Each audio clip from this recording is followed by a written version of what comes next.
of Magic Spotlight the Avatar. We are here in round 1 of day 1. On the top of your screen, you have Nicholas Tibbitts on 4 color allies. On the bottom, Dustin Henderson, our player on the play with the Bant Airbending combo. Going to be a starting town to start us off. Ooh, only 4 other cards in Henderson's opening hand, it looks like. In your estimation, how well do you think this Bant Airbending combo mulligans? So one of the nice things about a combo deck that only needs 2 or 3 cards in order to execute its combo is a lot of times it can actually mulligan pretty well. Quantum Riddler, part of its strength also being that it helps you get back up on cards. And here is the Riddler that's going to warp on turn 2 for Henderson. Tibbitts starts us off with an Earthen Ally. A 1-2 on its own, but like most allies, it grows stronger with friends. Allies strong together. Excellent. All right, well, here's a white card. Yeah, Cavern of Souls naming ally, no doubt. And here is Earth Kingdom Lieutenant. That's going to put a counter on the ally. A second color of creature as well, so that one's going to rumble across for 3. Henderson to 17. All right, I see we're getting pen and paper out for the Cavern of Souls. I have to admit, I am checking the deck list to see if the answer is ally or if there's a reason to name something like human. These all look like human allies to me. Ally is going to be the name, but maybe you can't go wrong. Right, it's you'd have Momo and Appa could theoretically make it in, but they're not in the main deck this weekend. All right, we can go back to Henderson. You mentioned on some mulligans. Making the land drops, but no sorcery speed action. Land number 3, and we go back to Tibbitts. And you are just going to see more stumbles in a lower resource game like this one, right? Just fewer odds of being able to cast a 2 and then a 3 and then a 4 while also hitting your land drops. Tibbitts going to shock in a breeding pool to 18. We'll see what enters the fold here. Looks like a South Pole Voyager.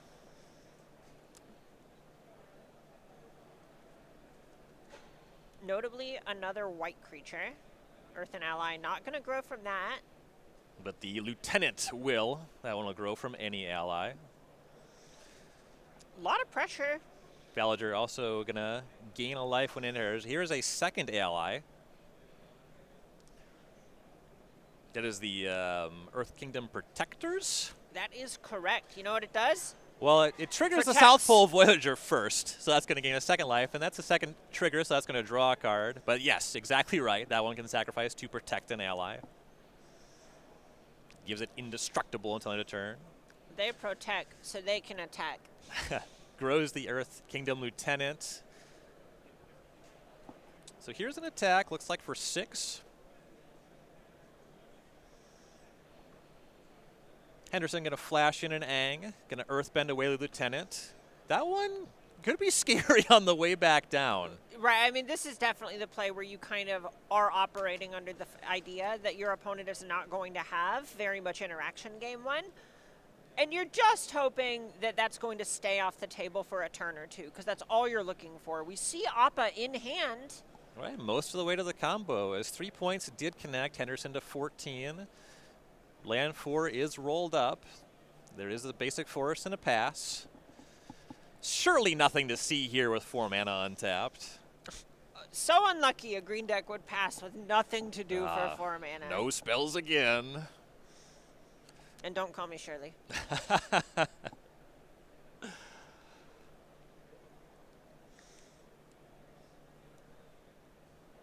It's Tibbitts going to take the face-up play here. Earth King Lieutenants coming out of the exile. Going to put a +1/+1 counter on all of these allies. Also going to trigger the South Pole Voyager that was going to gain a life here. I think that means a removal spell might be in the holdings. Normally you'd want to leave up your 5-color land in a spot like this, but leaving up the green source that can cast an instant or sorcery, really telegraphing some degree of interaction from Tibbitts. You saw thinking about doing something, but just moving into combat, kind of, I think, sniffing out this Appa. Yeah, and here is an attack. The 2/2 is going to hang back. 3/3 and a 4/4 are attacking. And here is that Appa. It will airbend away Ang.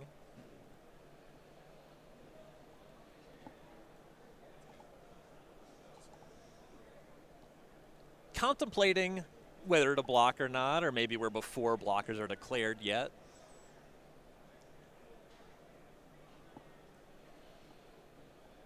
You mentioned that mana looks like a trick. And that is allies at last. Going to target both attacking allies. And yet, the allies kill Appa before blocks.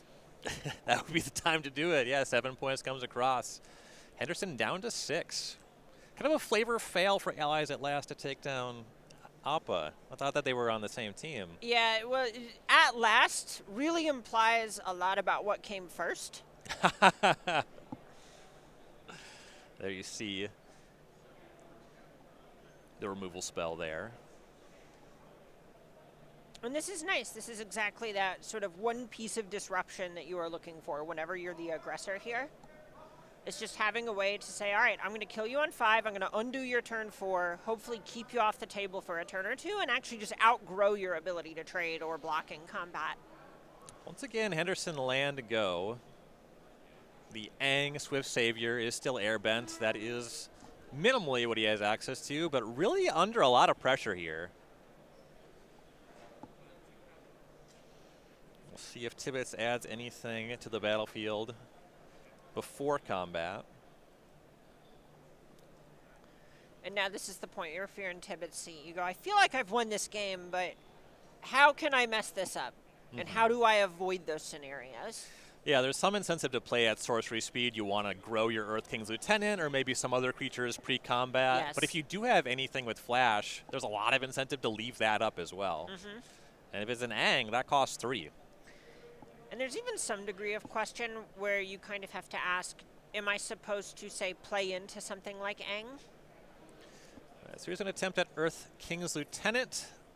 That's going to catch the Aang from Henderson. That will get airbent. And here it comes right back down.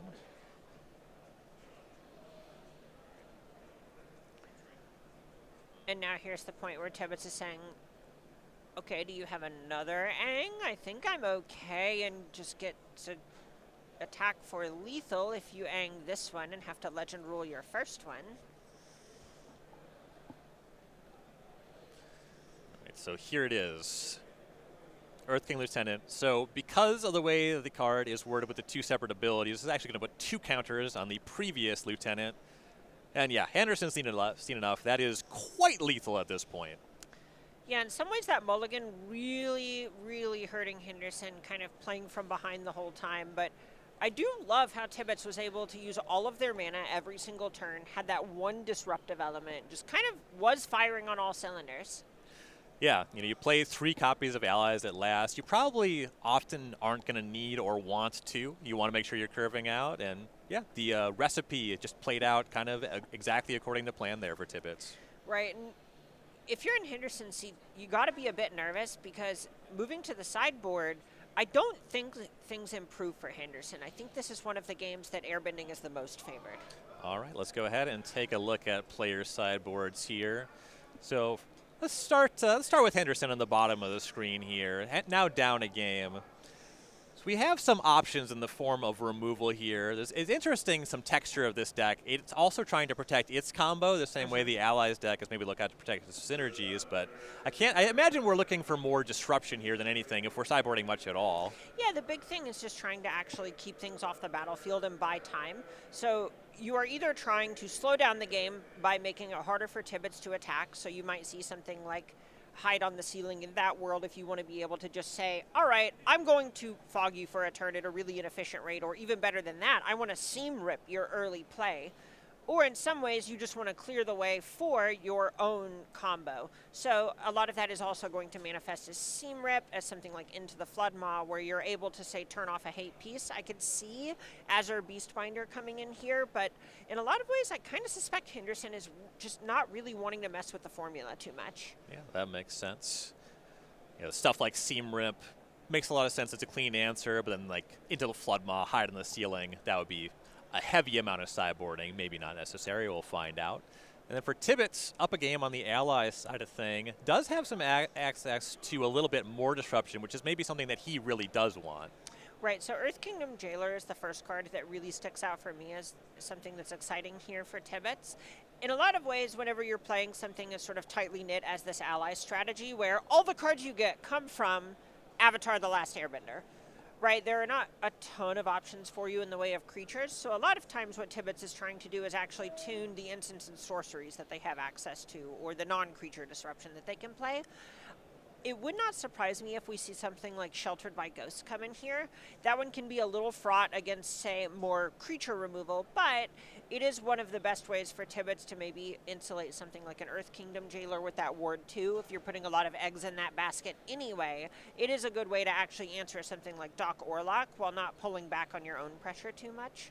For the most part, I don't think a ton is going to be really changing that much.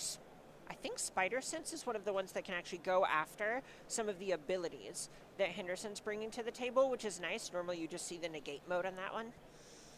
Right, yeah, it can counter an instant sorcery or triggered ability. Is there a particular triggered ability you're really stoked to counter with that one in the matchup? In a lot of ways, it can just sort of, quote-unquote, stifle the combo, where if you actually stop, say, Appa from triggering when it enters the battlefield, that's something where you can just have Henderson in a position where he maybe thought that he was about to make infinite allies and 1/1s, and instead he tapped out and is dead on the battlefield.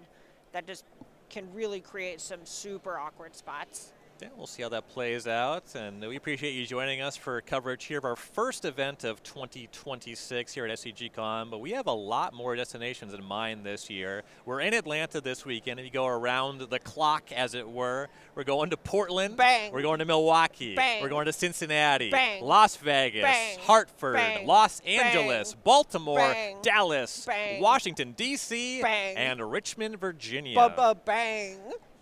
That was not in chronological order, by the way. You know, it starts, January, February, but then look at the dates before booking your events. Really, it's hard to say if it's chronological or not. It might be the order, not be the order they appeared on the calendar, but you went clockwise, and that's what counts in my book. You're making a lot of sense right now. Bang. Yeah. Jeremy Knoll is giving me some guff here about how to read the slide. Thank you, Jeremy. And our players are ready for game number 2. Henderson once again on the play. Going to start off with a Verge. No action on turn 1, not surprising. But Tibbitts will once again open up with that Earthen Ally. And having the 1-drop that is able to attack for the most damage here, one of the boxes that Tibbitts most wants to check. Here's a Bramble Familiar on turn 2 for Dustin Henderson. This one is kind of funky. I did not intuit how this card interacts with airbending, but if you airbend a creature with a lesson, you can cast either side of it for 2 once it's airbend. You're just able to cast the card, and the card happens to be both the adventure and the creature. So that can come up with the 7 mana adventure on this one. Right, it's one of the ones where you want to talk about collected company. That is collected company. Looks like Great Divide Guide on turn 2 for Tibbitts this one time. That's a huge ramp and mana fixing spell here. It makes it so any of your lands can tap for any mana of any color, as can your allies. It even gives it the ability to itself. Right, this is one of the really nice cards that lets you actually unlock the extra activated ability of that first ally, despite not really playing much in the way of red mana. Yeah, 7 mana is a lot. Do you think we're going to be Earthbending 5 in this game? I think it is not something that is going to come up a ton in different versions of this matchup, especially game 1. But if things get grindier in the post-board games and players are just hitting more land drops, having that mana sink is going to be something that Tibbitts is happy about. Fair enough. So here's a Multiversal Passage entering as an island, and there's just a main phase Ang, and that's targeting the Bramble Familiar.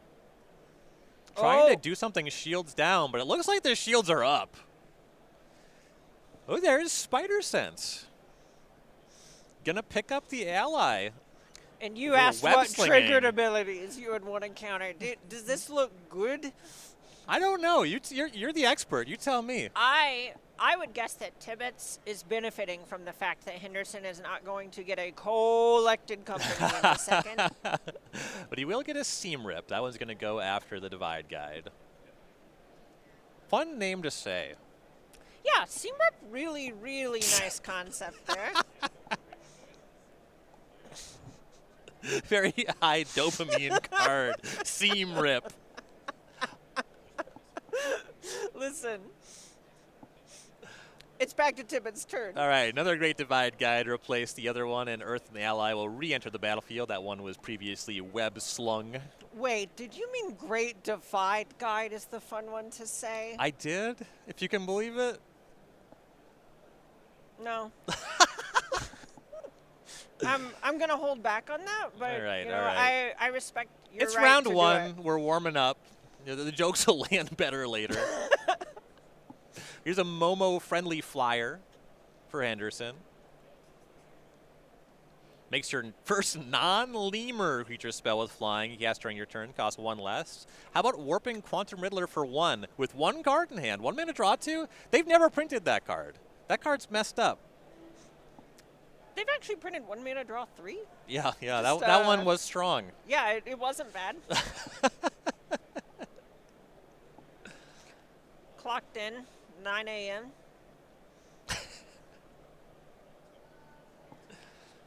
So Henderson actually the one experiencing some mana problems some color mana problems, despite playing fewer colors, which is a bit strange if you think about it, you know, at first blush, but Tibbitts paying a real deck building cost to get to play a bunch of 5-color lands. Right, there's a big difference in Multiversal Passage as a 5-color land versus Jasmine Dragon Tea-Shop as a 5-color land.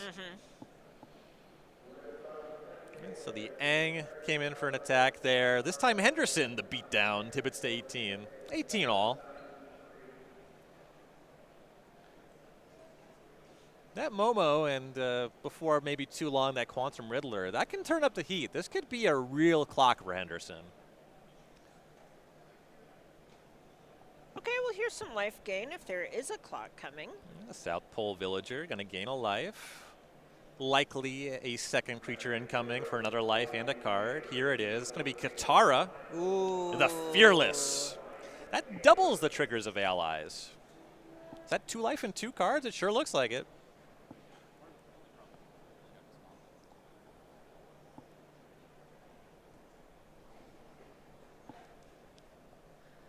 All right, back to Henderson. You mentioned that life gain stymieing the beatdowns a little. Henderson also not really a beatdown deck.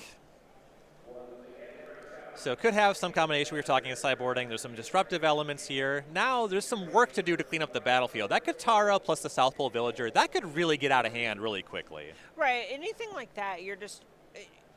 anyone who plays Commander knows how strong something like Roaming Throne is, right? Or anyone who just really likes to play with Panharmonicon knows that getting this at a discounted rate with a body attached, no joke.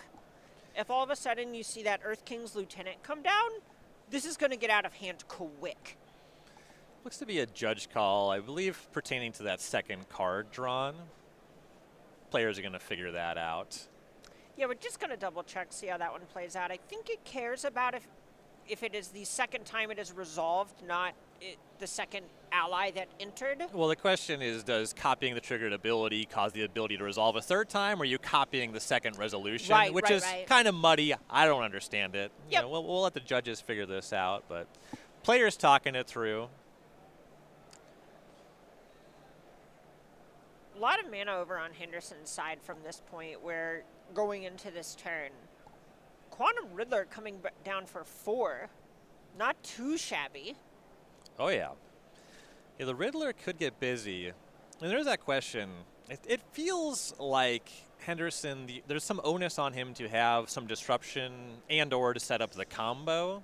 Are we still in a game where the Riddler could show up and be relevant beatdowns, or is South Pole Villager plus Katara already enough to really kind of turn that line off? Right, some of it comes down to how much you're able to disrupt or how much you really need to. There is an extent to which Henderson, if he were to combo, would just be able to go really far over the top of that. If, in the games where Quantum Riddler is trying to attack, Henderson really does want to find that disruptive element.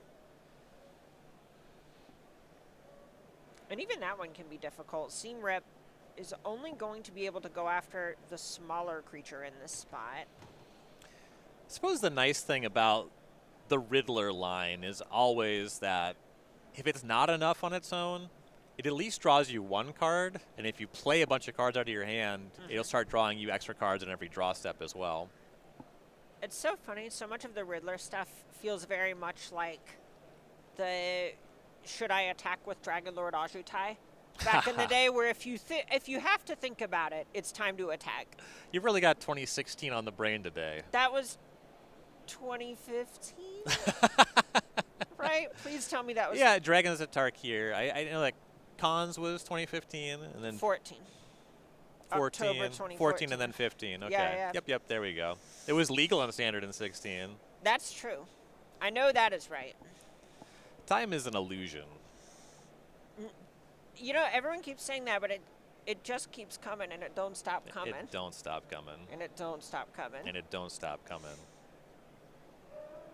I was going to keep going, but I do respect your professionalism, your restraint. You wouldn't want to encourage me too early in the morning. Of course. No. It's round one. We're here all day. All weekend.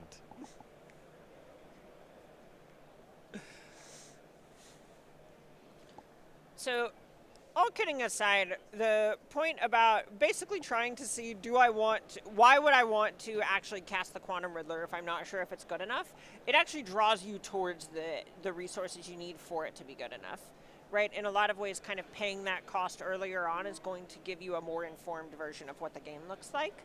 If you think you can empty your hand to get the extra card for the Quantum Riddler ahead of time, that makes a lot of sense, and I certainly respect that.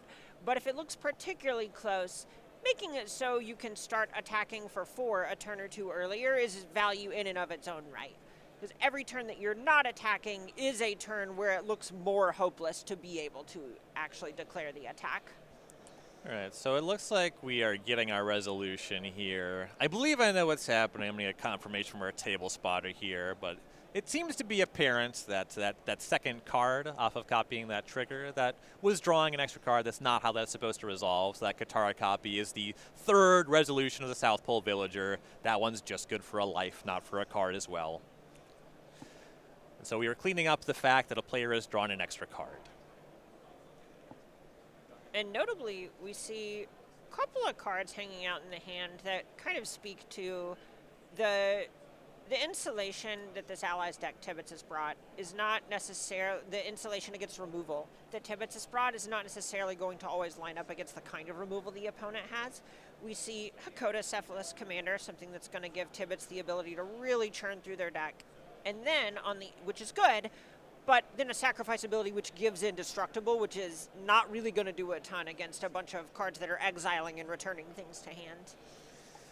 All right, so see what happens there. To clean up the extra card, Henderson gets to choose a card from Tibbitts' hand. There's an extra card that's not supposed to be there. That ends up getting shuffled into the deck because where it's supposed to be, it's unclear. The deck's supposed to be random. So card's been shuffled in. Players have the right numbers cards in hand. We get to play on. Here's a Seam Rip. So the disruptive plan is where Henderson is going. Take care of that Great Devad Guide, bully the mana a little bit. And Azure Beastmaster is coming off the sideboard as well. Okay, yeah. I do like seeing Azure Beastbinder coming in out of the sideboard in this sort of battlefield. This is going to make sure that Henderson can actually hang in a fair game if you're to say, turn off Katara the Fearless's abilities. Or whenever you know the opponent has a Katara in hand, you could instead just go after the other half of the interaction and just say, okay, well, your deck isn't really doing that much right now except attacking for 4-ish damage a turn. So Aang staying back on blocks here as we go back to Tibbitts. The Katara and the South Pole Villager still both on the battlefield. So we'll see just how much work they can do. Seam Rip on this Great Divide Guide looking great here. Yeah, it turns off the mana development. Right, it sort of introduces a new choke point for Tibbitts, where even in this world, where we're going to go ahead and see this Boiling Rock Rioter come down, create 2 triggers for the South Pole Voyager, which is good. That's going to be 2 life and a card. All of a sudden, with all these cards in hand, Tibbitts can't really play them. Right. Yeah, no mana to go there. Cavern of Souls on Allies land number 4. And something that is notable about this battlefield here is that there's no Earth Kingdom Lieutenants. These creatures are not that large. Even just that Aang handing back on blocks, that's kind of a problem for Tibbitts. Right, you can see him kind of just going, well, do I want to get in for 4 with my ally here? Light technical difficulties. Yeah, it looks like our screen's a little bit frozen here. We'll get that fixed as soon as we can. Sounds like we're going to come back to the booth when we get that figured out. Apologize